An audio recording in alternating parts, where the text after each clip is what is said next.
Le studio de censeurs accueille Sangchi Biok, alors que la menace chinoise s'aggrave, en citant un rapport faisant état d'une nouvelle hausse des activités de la marine chinoise.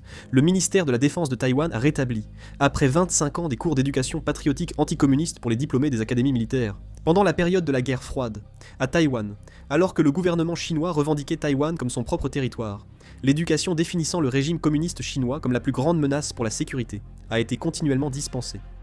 À l'époque, le programme d'éducation militaire mettait l'accent sur l'enseignement de la puissance et des stratégies de l'armée chinoise, la compréhension du système communiste, ainsi que la mission des forces armées taïwanaises. Cette éducation anticommuniste a pris fin en 2002, alors que les relations entre les deux rives du détroit s'étaient quelque peu apaisées, mais elle a donc été réintégrée dans le programme récemment, en raison de l'évolution significative de l'environnement sécuritaire.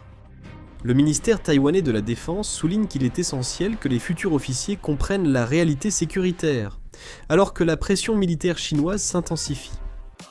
Le ministère taïwanais de la Défense affirme qu'il faut comprendre les menaces contre la sécurité nationale et la mission militaire. Pourquoi et pour qui nous nous battons? Le ministère a précisé que les élèves officiers doivent maîtriser la stratégie militaire chinoise, la guerre psychologique et les tactiques de zone grise, tout en annonçant un renforcement de la formation adaptée à la guerre moderne.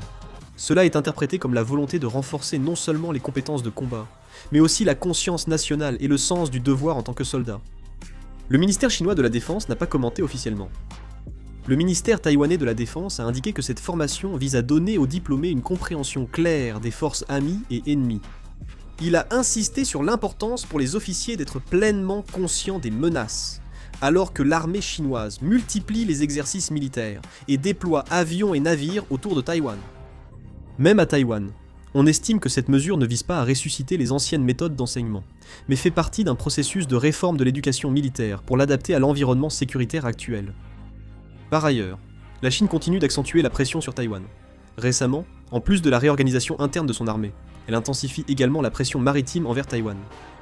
Immédiatement, Hu Jintao, le secrétaire général du Conseil de sécurité nationale de Taïwan, a révélé sur son réseau social X la situation du déploiement maritime de l'armée chinoise, déclarant que le nombre de navires de la marine et des gardes-côtes chinois opérant sur la première chaîne d'îles dépassait 110, atteignant ainsi un niveau record. Selon les données publiées, les navires chinois étaient largement déployés en mer Jaune, en mer de Chine orientale et en mer de Chine méridionale.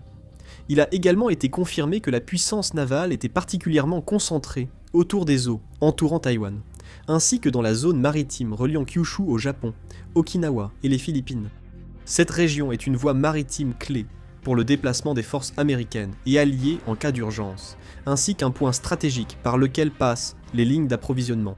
Le déploiement prolongé de nombreux navires de guerre par la Chine dans cette zone vise à évaluer sa capacité à contrôler durablement ses eaux, même en temps de paix.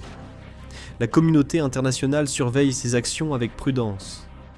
Si d'autres infos arrivent, je ferai une vidéo et je la mettrai en ligne. La vidéo se termine ici, merci. Là